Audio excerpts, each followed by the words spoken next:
Hello students, कैसे हो आप लोग। उम्मीद करते हैं बहुत अच्छे होंगे, मस्त होंगे और बहुत ही बेहतरीन तरीके से अपनी स्टडी कर रहे होंगे। तो आज स्टार्ट करते हैं हम लोग मैथ्स की क्लास को। मैथ्स की क्लास में जो आप लोग का चैप्टर चल रहा है वो चैप्टर है properties of parallel line. Properties of parallel lines में हम आप लोगों को क्वेश्चन को सॉल्व करा रहे थे, जिसमें एक्सरसाइज आप लोग का 14 चल रहा था। एक्सरसाइज 14 में लगभग आप लोग के क्वेश्चन हमने कंप्लीट कराए हैं, कुछ क्वेश्चन आप लोग का बाकी रह गया जिसको आज हम लोग सॉल्व करने वाले हैं। तो चलो देखते हैं सबसे पहले कि कहाँ तक आप लोग का क्वेश्चन हमने कंप्लीट कराया है। तो अगर क्वेश्चन की हम लोग बात कर ले तो क्वेश्चन नंबर आप लोग का 6 तक हम कंप्लीट करा चुके हैं। ये आप लोग का एक्सरसाइज हो जाएगा जो कि आप लोग देख सकते हो। एक्सरसाइज आप लोग का कौन सा हो जाएगा, तो एक्सरसाइज आप लोग का 14 हो जाएगा। ठीक है, तो ये तो एक्सरसाइज हो गया। इसमें हम आप लोगों को लगभग जो क्वेश्चन कराए हैं वो 6 तक क्वेश्चन कंप्लीट हो गया है। आज के क्लास में 7 नंबर क्वेश्चन से कंप्लीट कराने वाले हैं। ठीक है, 7 नंबर क्वेश्चन की अगर हम लोग बात कर ले तो यहाँ पे आप लोग देख सकते हो 7 नंबर क्वेश्चन में देखो क्या पूछा गया है। ठीक है, तो इसकी बात करें तो इसमें कह रहा है कि in the adjoining figure it is being given that AO parallel CD, OB parallel CE and AOB equal to 50 degree. मतलब ये फिगर की बात हो रही है। इस फिगर में आपसे कह रहा है क्या कि AO जो है वो पैरेलल है CD का। AO क्या है, तो AO के बारे में ये कहा कि AO जो है वो पैरेलल है CD का। फिर आपसे कह रहा है कि OB जो है वो पैरेलल है CE का। और क्या दे रखा है, तो AOB आपको एंगल दे रखा है। उसके बाद एंगल 50 दे रखा है और आपको फाइंड क्या करना है, तो ECD एंगल फाइंड करना है। मतलब इस वाले एंगल को हमें क्या करना है, फाइंड करना है। तो चलो बताते हैं कैसे करेंगे इस क्वेश्चन को सॉल्व। तो सबसे पहले यहाँ पे जो बात दे रखी है उसके बारे में हम लोग यहाँ लिखेंगे। और ये जो फिगर है क्वेश्चन नंबर 7 का वो आप लोग देख सकते हो कैसे ड्रॉ करेंगे। तो सबसे पहले अगर ये जो फिगर है इसको ड्रॉ कर देते हैं। इस तरह से एक लाइन है जो कि यहाँ पे भी एक लाइन दे रखा है। और क्या है, तो एक दूसरा लाइन यहाँ से इस तरह से है और क्या है इधर साइड में है। ठीक है, और हम इसमें क्या देख रहे हैं, इसमें ये 50 डिग्री दे रखा है और यहाँ पे ये हमें फाइंड करना है, ये भी फाइंड करना है। ये आपका A हो जाएगा, O हो गया, B हो गया, उसके बाद ये जो है D और उसके बाद ये क्या हो जाएगा C और यहाँ पे E हो गया। क्लियर है, तो ये तो फिगर है। इस फिगर के थ्रू हमें सॉल्व करना है क्वेश्चन। अब इस क्वेश्चन में क्या कह रहा है ये हमें पहले देखना होगा। तो इसमें क्या क्या दे रखा है उसकी अगर बात कर ले तो लिखेंगे क्या, गिवन जो दे रखा है उसके बारे में हम लोग यहाँ पे लिखेंगे। इसमें कह रहा है कि AO जो है ना वो CD के पैरेलल है, तो लिखेंगे हम लोग क्या, AO पैरेलल है CD के। ठीक है, AO क्या है, पैरेलल है CD के। उसके बाद आप देखो AO जो पैरेलल है CD के उसको OB क्या कर रहा है, ट्रांसवर्स कर रहा है। OB यहाँ पे क्या कर रहा है, ट्रांसवर्स कर रहा है। तो लिखेंगे OB is a transverse line. ये क्या कर रहा है, ट्रांसवर्स कर रहा है, तो लिख देंगे ट्रांसवर्स। ओके, उसके बाद हम लोग देख रहे हैं क्या कि दो पैरेलल लाइन जब इस तरह से हो और इसको जब तीसरा लाइन इस तरह से ट्रांसवर्स करता है तो ये एंगल जो होता है ये एंगल के इक्वल हो जाता है। अब ये एंगल इस एंगल के इक्वल क्यों होगा, तो कॉरेस्पॉन्डिंग एंगल के कारण इक्वल हो जाएगा। जब हम आप लोगों को पैरेलल लाइन के बारे में बताए थे तो आपको बताए थे कि ये एंगल इस एंगल के इक्वल होता है। और क्यों होता है, तो कॉरेस्पॉन्डिंग एंगल के कारण। उसी तरह ये दो पैरेलल लाइन है, इसको कॉरेस्पॉन्डिंग लाइन जा रहा है तो ये एंगल क्या होगा, इक्वल हो जाएगा। और क्यों होगा, तो कॉरेस्पॉन्डिंग एंगल के कारण इक्वल हो जाएगा। ठीक है, तो यहाँ पे लिखेंगे क्या, लिखेंगे angle AOB, angle AOB equal हो जाएगा किसके, CDE के। तो यहाँ पे लिख देंगे CDE के इक्वल हो जाएगा। और AOB हम देख रहे हैं कि कितना दे रखा है, तो AO की अगर हम लोग बात कर ले तो AOB जो है ना वो 50 डिग्री दे रखा है, तो यहाँ पे लिख देंगे 50 डिग्री। ठीक है, तो जितना AOB होगा उतना ही CDE हो गया, इक्वल कितना हो गया 50 डिग्री। अब ये भी क्यों हो गया 50 डिग्री के इक्वल? कॉरेस्पॉन्डिंग एंगल के कारण। ठीक है, तो यहाँ पे लिखेंगे कॉरेस्पॉन्डिंग एंगल के कारण। क्लियर है? कॉरेस्पॉन्डिंग एंगल के कारण क्या हो जाएगा? इक्वल हो जाएगा। आगे अगर हम लोग बात कर लें तो ये तो इक्वल हो गया ना। अब हमें इसमें फाइंड करना है एंगल C। ठीक है, क्योंकि एंगल D तो हमने फाइंड कर लिया, D के बारे में हमें मालूम चल गया कि ये कितने डिग्री है, 50 डिग्री का एंगल यहाँ पे बन रहा है। ओके, अब हमें कौन सा एंगल फाइंड करना है? एंगल C को फाइंड करना है। तो C और D ये दोनों में रिलेशन हम ये देख रहे हैं कि दोनों पैरेलल लाइन के क्या है, अंदर है। ये CE पैरेलल लाइन और OB पैरेलल लाइन, इन दोनों पैरेलल लाइन के अंदर हम देख रहे हैं कि ये एंगल है, ये एंगल 50 और ये एंगल हमें फाइंड करना है। तो दोनों पैरेलल लाइन के अगर अंदर है तो उसको हम लोग क्या कहेंगे? तो इसको, ये दोनों का जो सम होगा, इस एंगल और इस एंगल का जो सम होगा वो क्या हो जाएगा? 180 डिग्री होगा। तो लिखेंगे क्या? यहाँ पे हम लोग लिखेंगे कि CE जो है OB के पैरेलल है, CE पैरेलल है OB का। ठीक है, क्या लिखेंगे? CE पैरेलल है OB का। ओके, तो जब CE पैरेलल है OB का, उसके बाद आप देखो इसको क्या कर रहा है, ये corresponding line, sorry transverse line काट रहा है, मतलब CD जो है ना उसको क्या कर रहा है, ट्रांसवर्स लाइन है। तो लिखेंगे CE पैरेलल है OB के। उसी तरह लिखेंगे क्या, CD जो है, CD is a transverse line. ये क्या कर रहा है? ट्रांसवर्स कर रहा है। तो लिख देंगे यहाँ पे ट्रांसवर्स लाइन। CD क्या है? इसको ट्रांसवर्स कर रहा है। किसको? तो CE और OB को।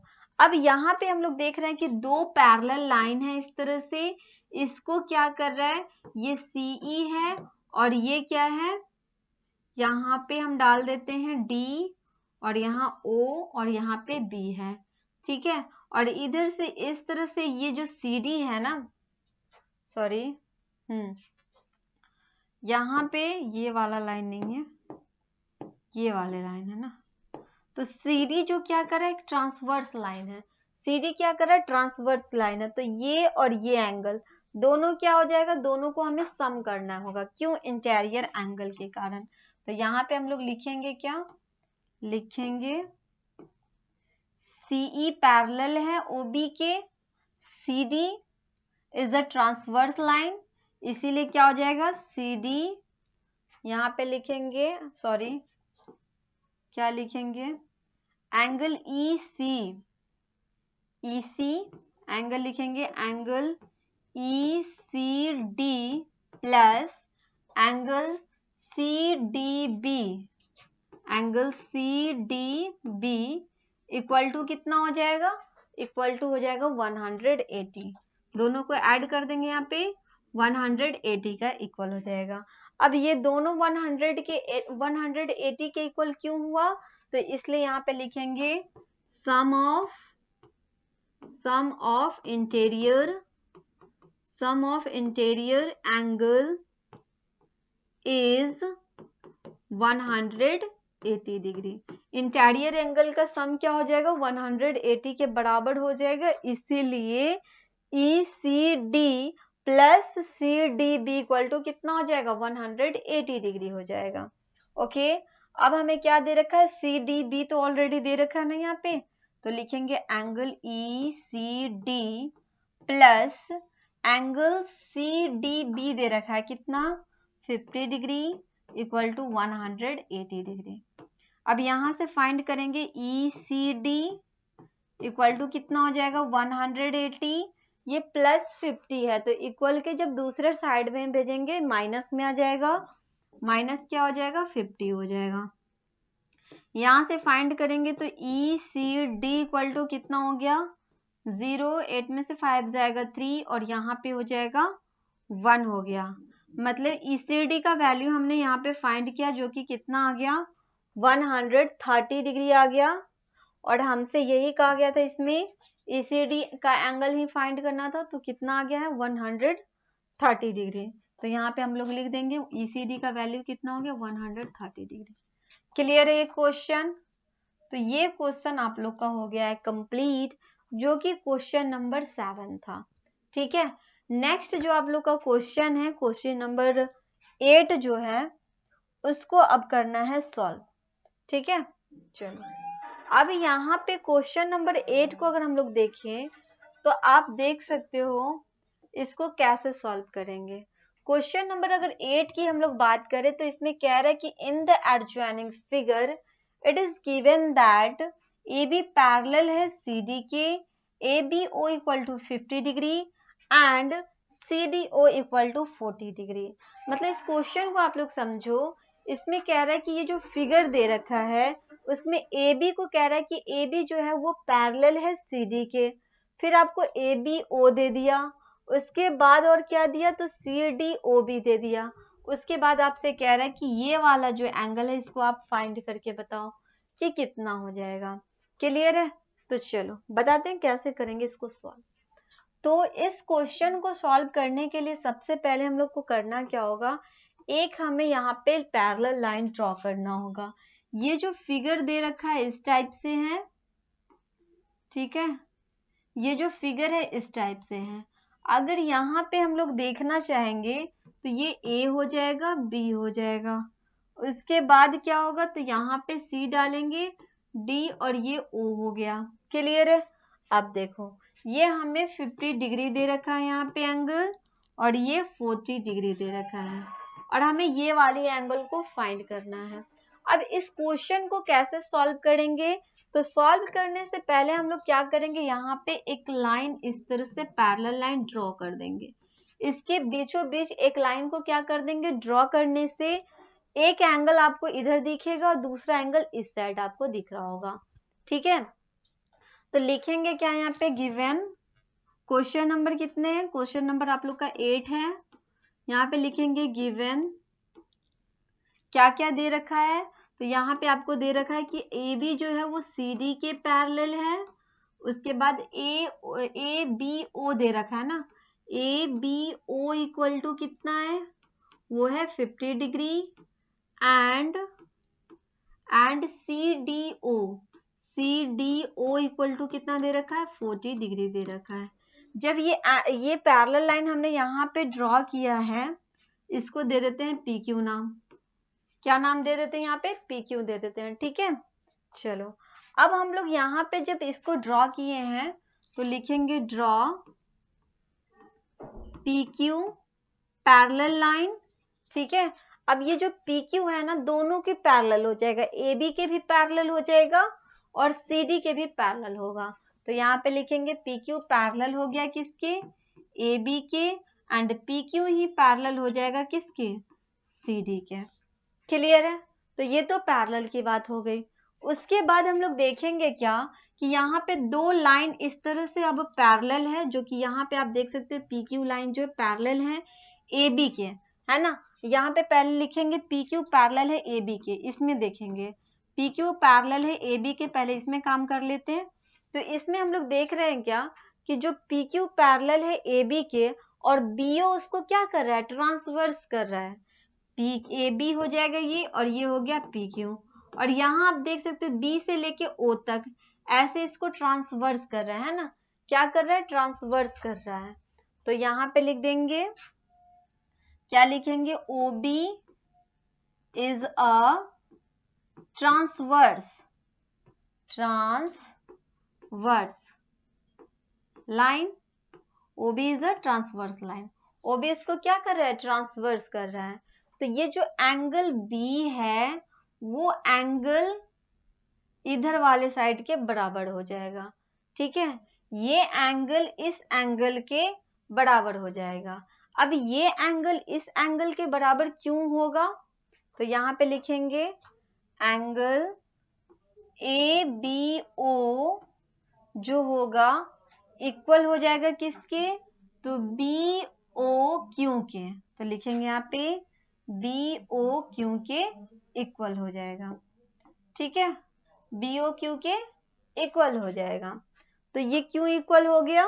तो दो पैरेलल लाइन के क्या है, ये अंदर है ना, ये दोनों पैरेलल लाइन के अंदर है, ये दोनों पैरेलल लाइन है, इसके अंदर में है, एक इधर है एक इधर है, दोनों अंदर में है। तो ये क्या हो जाएगा, इसके बारे में क्या लिखेंगे? तो इसके बारे में लिखेंगे इंटीरियर एंगल के कारण, है ना, लिखेंगे क्या, इक्वल हो जाएगा, मतलब 50 डिग्री। क्यों हो जाएगा? तो इंटीरियर एंगल के कारण, इंटीरियर एंगल के कारण। क्लियर है? आगे अगर हम देखें तो ये भी हमारा कितना हो गया, 50 डिग्री हो गया। अब इधर की अगर बात करें तो ये CD जो होगा, CD पैरेलल हो जाएगा किसके, PQ के। तो लिखेंगे CD पैरेलल है PQ के। ओके, अब इसमें देख रहे हैं क्या, CD PQ के पैरेलल है, उसमें OD जो है ना उसको ट्रांसवर्स कर रहा है। तो लिखेंगे OD is a transverse line, transverse line, OD उसको ट्रांसवर्स कर रहा है। उसी तरह क्या हो जाएगा, CDO, क्या होगा, CDO, एंगल CDO पैरेलल हो जाएगा किसके, CDO पैरेलल हो जाएगा QOD के। किसके हो जाएगा, QOD के। तो लिखेंगे QOD के पैरेलल हो जाएगा। इक्वल टू कितना लिखेंगे, 40 डिग्री लिख देंगे। क्यों होगा, तो ये भी इंटीरियर एंगल के कारण ही होगा ना, इधर और ये इधर दोनों इंटीरियर एंगल के कारण क्या हो जाएगा, तो लिखेंगे यहाँ पे इंटीरियर एंगल के कारण दोनों इक्वल हो जाएगा। क्लियर है? आगे अगर हम लोग देखें तो QOD भी हमने फाइंड कर लिया, QOD। अब ये भी कितना हो गया, 40 डिग्री हो गया, ये भी कितना हो गया, 40 डिग्री हो गया। तो हमसे कहा ही गया था क्या फाइंड करने के लिए, BOD फाइंड करने के लिए। तो एंगल BOD इक्वल टू कितना हो जाएगा, तो वो हो जाएगा BOQ प्लस DOQ, तो BOQ कितना है, 50 डिग्री प्लस DOQ कितना है, 40 डिग्री। दोनों को सम करेंगे कितना हो जाएगा, 90 डिग्री। क्लियर है? तो ये हमें इसमें फाइंड करना था। ये क्वेश्चन आप लोग का हो गया कंप्लीट, और बाकी जो आप लोग का नेक्स्ट क्वेश्चन है नेक्स्ट क्लास में बताएंगे। फिर मिलते हैं नेक्स्ट क्लास में, तब तक के लिए आप लोग रिवीजन करते रहो, प्रैक्टिस करते रहो, अच्छे से आप लोग तैयारी करते रहो। Okay bye, thank you.